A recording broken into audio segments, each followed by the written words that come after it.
A gente está num culto de mulheres e o assunto que a pastora a missionária acabou de falar foi acerca do câncer de mama. E é a aula que eu vou dar hoje para vocês. A aula que eu preparei é uma aula que a gente dá em faculdade. Então eu não vou explicar, eu vou ler algumas coisas, mas eu tenho que explicar os termos técnicos para vocês, né? Por exemplo, aqui vai estar falando nuliparidade.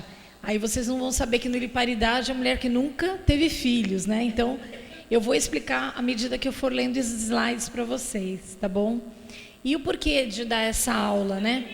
Essa aula é uma aula do INCA, então, Instituto Nacional, né, Brasileiro, de 2016. E o câncer de mama no Brasil, no estado de São Paulo, na região sudeste, ele é o primeiro lugar, depois do não melanoma. Inclusive, é o primeiro slide que eu vou falar aqui. Então, antigamente, era o câncer de colo de útero que era mais prevalente. E hoje em dia não. Hoje em dia é o câncer de mama. E dá para prevenir o câncer de mama? Tem algumas medidas aqui que falam nessa aula de prevenção, né? Mas, na verdade, eu vim falar isso para vocês porque toda vez que a gente fala essa palavra câncer, assusta muito, né?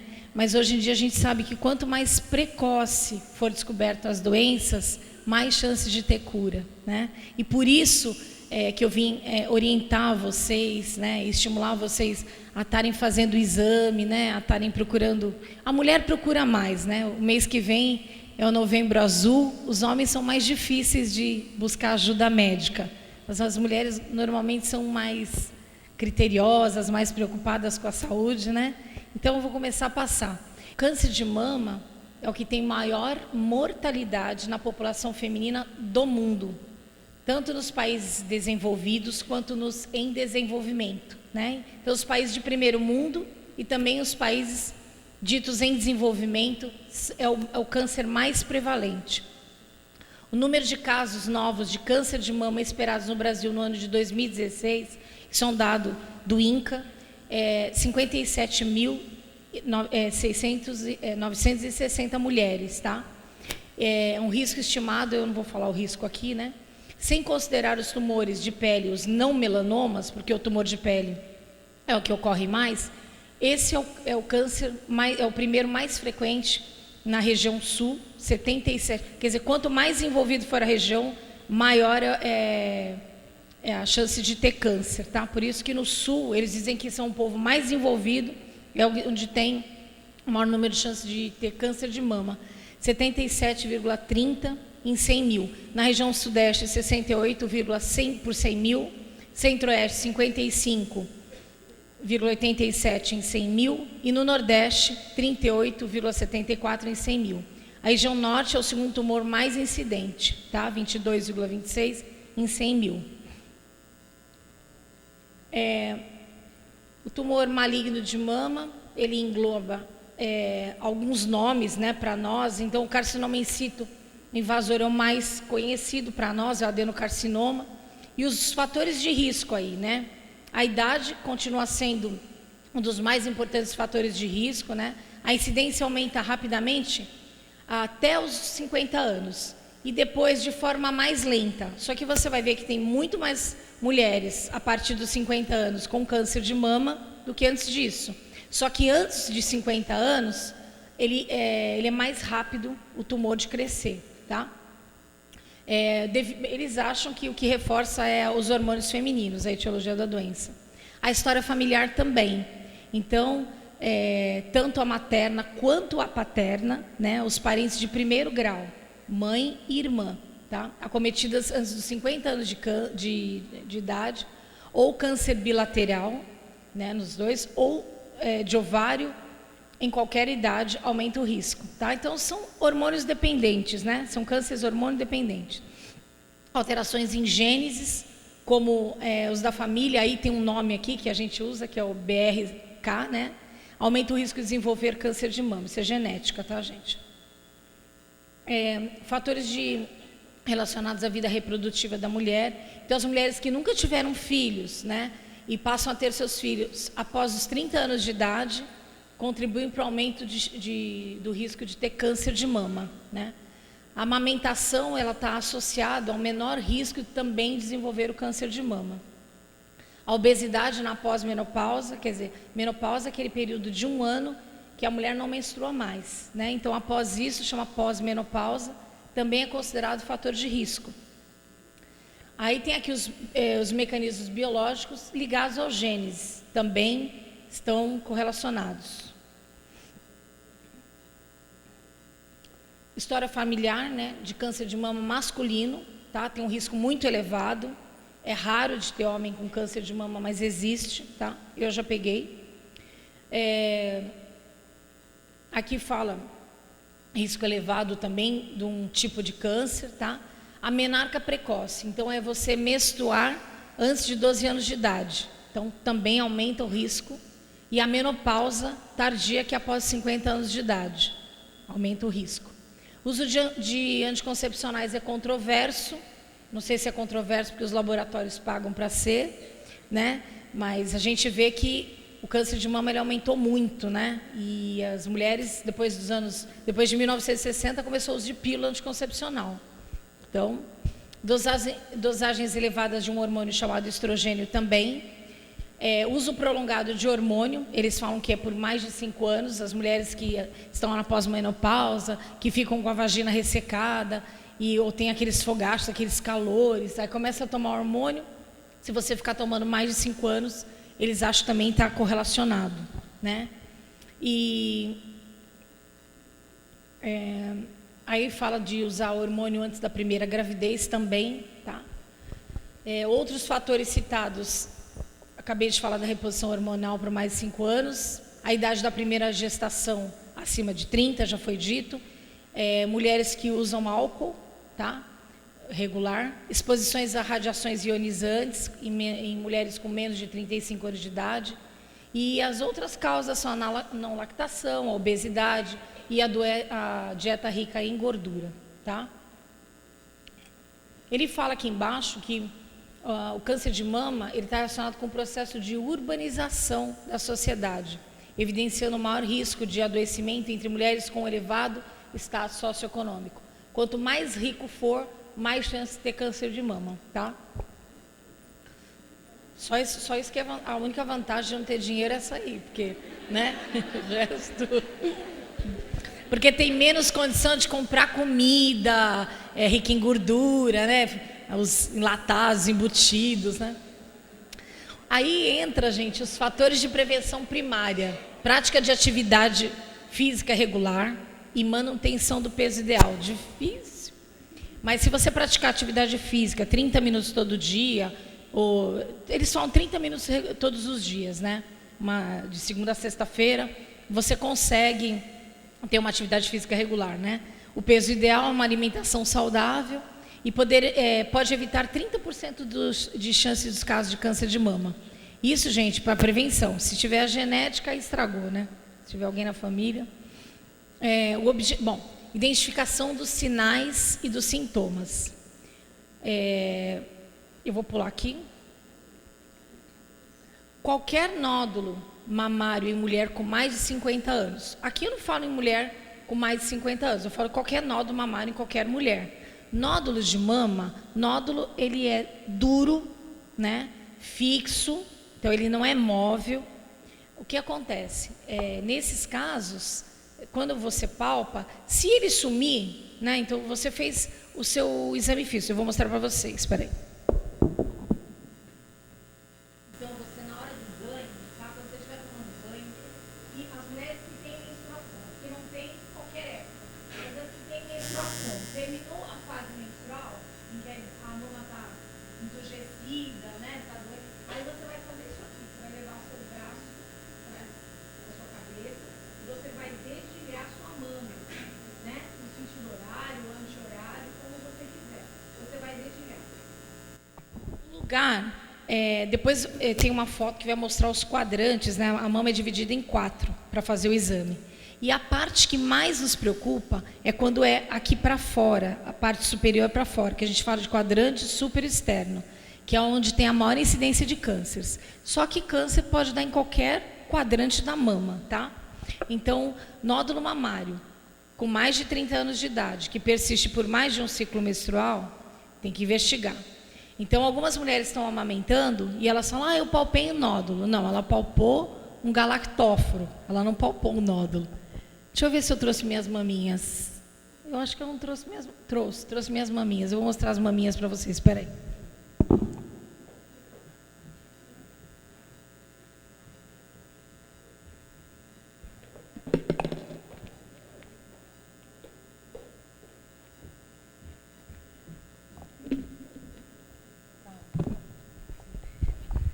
Obrigada. Eu preciso aqui de alguém que queira vir aqui para ensinar as outras a fazer autoexame. Quem é a voluntária? Eu fiz uma palestra e eu chamei um homem. O homem veio e fez aqui o exame. Pode vir aqui. Vem aqui. Não, já tem uma lá, já se prontificou. Chegou uma primeiro aqui, querida. Pronto. Depois eu... Pode pôr. Isso. Eu acabei de ensinar como é que faz a palpação. Agora vai ensinar para vocês se ela aprendeu. Faz aí. Palpa aí a mama. Anti-horário, horário. Isso. Essa não tem nada. Tá. Eu vou passar uma mama para vocês, tá? E depois eu vou mostrar nos slides como que a nossa mama é. Essa aqui, coitadinha, tá com câncer, tá com os nódulos aqui palpáveis, né? Você, nessa daqui não tem nada, né? Essa tá vazia, essa não tem nada, não. Mas você entendeu como é que faz? Você vai dedilhando. Então, a gente divide a mama em 4, assim, ó. Esse aqui é o quadrante superior externo, esse é o quadrante superior interno. Aquele pessoal lá tá ali. Aqui é o quadrante inferior interno, o quadrante inferior externo. É fácil, é que são quadrantes superiores e inferiores. Sobe para a axila, você continua dedilhando até a axila, porque a gente também tem os linfonodos, que é os gânglios, né? Então também pode palpar, tá bom? Muito obrigada, viu? Palmas aqui para a nossa demonstradora. Então, assim, se tiver um nódulo mamário de consistência endurecida, fixo, ele não é móvel, aumentado de tamanho, que vem aumentando de tamanho, em mulher adulta, né? De qualquer idade. Descarga papilar sanguinolenta. O que é isso? Tudo que sair da minha mama eu tenho que me preocupar? Não. Na mama, às vezes sai secreção branca, às vezes sai secreção tipo leite, às vezes sai secreção amarela, esverdeada, nenhuma dessas eu me preocupo. Agora, se sair sanguinolenta, uma descarga papilar sanguinolenta, aí você tem que ficar preocupado, porque pode ser alguma coisa ruim, né? Um câncer. Lesões eczematosas. O que é isso daí? Então, é assim. Tem um câncer, que é o carcinoma de Page, que ele dá na areola mamária. A areola é isso aqui, ó. Tá? Isso aqui é a areola mamária. Então, ele dá uma coceira, fica descamando, e a gente chama isso de eczema. Só que tem mulheres que têm isso e não é câncer. Mas quando tem, passa o corticoide e não sarou, né? Aí tem que investigar se não é esse carcinoma. Esse carcinoma, ele dá 1% só de malignidade, só que ele cresce muito na mama, né? Mas é só 1% de chance de ser maligno, né? Então, 99% de não ser. Mas tem que investigar. Homens com mais de 50 anos com tumoração palpável unilateral, presença de gânglios nas axilas, tá? Aumento progressivo do tamanho da mama com a presença de sinais de edema. Então, edema é inchaço, né? Com a pele em aspecto de casca de laranja. A pele fica toda furada, né? E por causa do edema mesmo. Então, esse já é um tumor avançado de mama, tá? Retração da pele, retração da mama. Então, às vezes, o mamilo, ele fica invertido, ele inverte. Então, também é preocupante quando é assim. Não quando nasceu assim, mas quando ele se torna desse jeito, retrai. Mudança do formato do mamilo. Bom, a localização, né? Eu já expliquei para vocês que a maioria dos tumores se localiza no quadrante superior externo, né? E a maioria deles é no ducto, né? Então, é o carcinoma ductal, é o mais comum, tá? Aí tem os outros tipos. Aqui é uma mama, tá? E tá passando uma maminha aí para vocês verem. Então, tem as letras, às vezes é um pouquinho difícil de enxergar aí no visor, mas mostra assim, o que é um ducto, o que é um lóbulo, o que é uma ampola, o que é um mamilo, o que é gordura, músculo, peitoral maior, costela. Por que eu vou mostrar para vocês isso? Algumas mulheres colocam prótese mamária. Se elas colocarem atrás do músculo retromuscular, dá para a gente pedir a mamografia, porque a mama está à frente. Quando a mulher coloca a prótese mamária anterior, quer dizer, ela põe bem atrás da pele ou bem atrás da gordura, aí não dá para você fazer o diagnóstico com a mamografia, porque a mamografia, por causa da densidade da prótese, não vai conseguir ver nenhum tumor. Aí tem que ser a ressonância nuclear magnética, tá? Então, por isso que eu quis mostrar a estrutura da mama para vocês. E aqui está mostrando embaixo as células que tem, as células ductais, as células cancerosas, basais. Explica aqui, né? Isso aqui seria anatomocitologia, né? Aqui fala já da invasão do câncer, né? Já está invadindo a mama. Não? Então, essas células, elas extrapolam a camada basal aqui. Por isso que estão o desenho para fora. Aqui fala os tipos de carcinoma, a localização dos quadrantes que eu expliquei para vocês, que a gente chamou aqui nossa irmã para mostrar para vocês, né? Então, os sinais de câncer de mama. Então, algumas mulheres têm linfonodos palpáveis, né? Aqui embaixo vocês veem a alteração. Então, embaixo ele tem um aspecto de casca de laranja. Ali está mostrando um mamilo saindo uma secreção, tá? As veias salientes, então pode aumentar a parte venosa na pele, assim, na mama, e os linfonodos palpáveis. Aquilo tudo ali é uma cadeia linfática, tá? Então, quando vai fazer o esvaziamento ganglionar, a gente normalmente vê uma incisão na axila, né? E tira, mas pode também tirar o restante ali. Vamos passar o outro.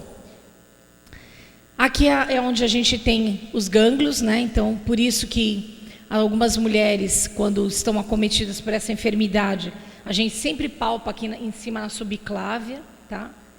Que é esse osso aqui, ó, o osso clavicular, né? Então a gente palpa aqui em cima. Essa é a doença de Peijga, já falei para vocês, que dá uma coceira na areola mamária, 1% de chance de malignizar. Vamos lá para a mamografia. Então, o método preconizado para rastrear câncer de mama é a mamografia. Ele não é um método preventivo, ele é um método diagnóstico. Diferente da coleta do Papa Nicolau, do colo do útero, né? Da citologia oncótica que a gente fala do colo do útero, esse sim é preventivo, porque o câncer de colo de útero, ele pode começar com uma alteração pequena, uma displasia, né, leve, moderada, grave. Então, você tem como tratar antes da coisa evoluir. Então, o Papa Nicolau na mulher, ele serve para rastrear o câncer de colo de útero. A mamografia, ela serve para diagnosticar. Então, ela não previne nada, porque, na verdade, ou tem o nódulo ou não tem o nódulo mamário. Se tiver o nódulo, aí faz o prosseguimento seguinte, que eu vou mostrar nos slides para você, tá? Então, é assim. O exame físico geral é esse que a gente fez, palpou, não achou nódulo nenhum na mama, tudo bem. Aí, a mamografia, até os 50 anos, dos 35 até os 50 anos, dos 40 aos 50 anos é feito anual. Dos 50 anos em diante é feito bianual. Tem mulheres que fazem anual, entendeu? Mas eu estou falando isso, o que é preconizado pela OMS, pela Organização Mundial da Saúde. Só que pessoas que têm na família câncer de mama, aí elas têm que fazer anual ou, dependendo de como for, até antes, né? Porque faz exames complementares, faz ultrassom de mama. Ultrassom de mama, ele não substitui a mamografia. A mamografia é um método diagnóstico, tá? Ele às vezes é um complemento, porque existem mulheres que têm mamas densas, porque tomam anticoncepcional, ou porque nunca amamentaram. Então, elas têm as mamas densas e não conseguem visualizar, às vezes, na mamografia. Aí complementa com o ultrassom, mas não substitui, tá? E o ultrassom também, depende, está falando aqui que é limitado, depende da experiência do profissional. É diferente de você ver a imagem da mamografia, que é por incidência, né? Hoje em dia tem a mamografia digital, Porque muito se fala da mamografia com medo de câncer de tireoide, por causa da incidência radiográfica. Quando você for fazer esse exame, você pede para colocar o protetor de tireoide. Mas se for digital, não precisa de protetor nenhum, que não tem incidência nenhuma, não vai ter problema, não tem radiação. Tá? Quando é diagnosticado um câncer, um tumor, um nódulo, né, um tumor que pode ser benigno, pode ser maligno, né, aí pode ser indicada a punção biópsia, que é o citológico. A biópsia por fragmento, vai mostrar as fotinhos aí como que é, tá, gente? Que é a core biópsia. E dosar os níveis hormonais. Vamos lá passar o próximo? Essa é a mamografia, tá? Essa é a mamografia, acho que já digital. Essa não precisa da proteção, porque não tem radiação. E ao lado, ele já passou, tinha um nódulo. Tá lá, tem um nódulo lá. Aqui, o próximo slide é só para conhecimento de vocês, não é para vocês saberem. Existe uma classificação internacional que chama BIRADS. Então, o BIRADS pode ser 0, 1, 2, 3, 4, 5, 6. O 0 é inconclusivo. Então, a gente precisa pesquisar com outros, fazer ultrassom, precisa pesquisar, porque é inconclusivo. 1 é benigno, 2 é benigno. O 3 normalmente é benigno, tá? E aqui fala até 2%, né? Pode ser câncer, mas normalmente é benigno.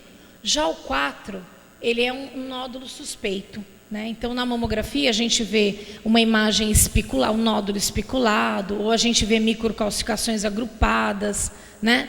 Que é diferente de calcificação, tipo um copo de leite, que isso pode ter, isso não tem nada de malignidade, tá? Então, não é toda calcificação, mas a outra não. A outra a gente vê, às vezes, normalmente com lupa. Então, o 4 é provavelmente é suspeito, né? O 5, provavelmente maligno. E o 6 são as mamografias em mulheres que têm câncer de mama. E aí elas fazem o acompanhamento para ver se a quimioterapia está resolvendo, se a radioterapia está resolvendo, se esse tumor está evoluindo. Tá? Isso aí é uma biópsia por fragmento. Então ela é guiada por um ultrassom, né? E vocês veem que o ultrassom vai guiando, mostra onde está o nódulo e faz a punção com uma agulha. O tratamento vai variar com o estadiamento da doença, tá? Com as condições da paciente, a sua idade, né? As comorbidades. E saber dizer o prognóstico depende da extensão da doença, da característica do tumor. Então, é difícil, né? Cada um tem uma prevalência, né? Quando a doença é diagnosticada no início, o tratamento tem maior potencial curativo. E quando há evidências de metástase, doença à distância, o tratamento tem por objetivos principais prolongar a sobrevida e a melhora da qualidade de vida da mulher. O tratamento pode ser local, com cirurgia e radioterapia, além de reconstrução mamária. Então, é assim, o tratamento do câncer de mama pode ser cirúrgico ou não cirúrgico, depende de todos esses fatores que eu falei. Por exemplo, se é um câncer muito avançado, vai fazer só quimioterapia e radioterapia, não vai fazer, às vezes só quimio ou só rádio, e não opera. Quando opera, às vezes tira a mama toda, que é a mastectomia radical, às vezes tira parte da mama, tira um quadrante, por exemplo, né? Aí faz uma quadrantectomia. Então, depende, né? Para cada caso vai ser estudado um jeito de tratar, né? E as mulheres, por lei, elas podem, assim que tirar a mama, já fazer a reconstrução mamária, tá? Lá no Hospital Guilherme Álvaro, as mulheres são operadas e em seguida, assim, elas já são encaminhadas para a plástica, a maioria delas já faz a reconstrução, já sai com uma mama, né? E o tratamento sistêmico seria a quimioterapia, a hormonioterapia, que antigamente era 5 anos e agora são 10 anos de tratamento, né? E também a terapia biológica. A cirurgia pode ser conservadora, como eu falei para vocês, já expliquei, pode também retirar os linfonodos debaixo da axila. Essa aqui é uma mama, tá? Como vocês estão vendo, isso aqui ela está numa mesa cirúrgica, ela vai ser operada, tá? E ela já está com várias tumorações, né? Aqui embaixo, não sei se vocês conseguem ver, já uma pele toda comprometida em casca de laranja. É uma imagem bem feia, né? Doutora. Acabou meu tempo. Então, eu só queria falar uma coisa para vocês. Nós estamos na casa do Senhor. Aqui é uma casa de cura, uma Amém. casa de milagres. E eu vim como médica falar todas as coisas que tem. Mas a palavra diz que o Senhor Jesus já levou sobre si todas as nossas enfermidades. Amém. E pelas suas pisaduras nós somos sarados. Amém. Então eu vim falar aquilo que a gente estuda na medicina para tratar as pessoas, para curar as pessoas. Mas se nada disso resolver, tem um Deus acima de todas as coisas que nos cura. Amém? Aí. Amém? Amém. Então eu vim aqui para orientar e não para entristecer. Amém? Glória a Jesus.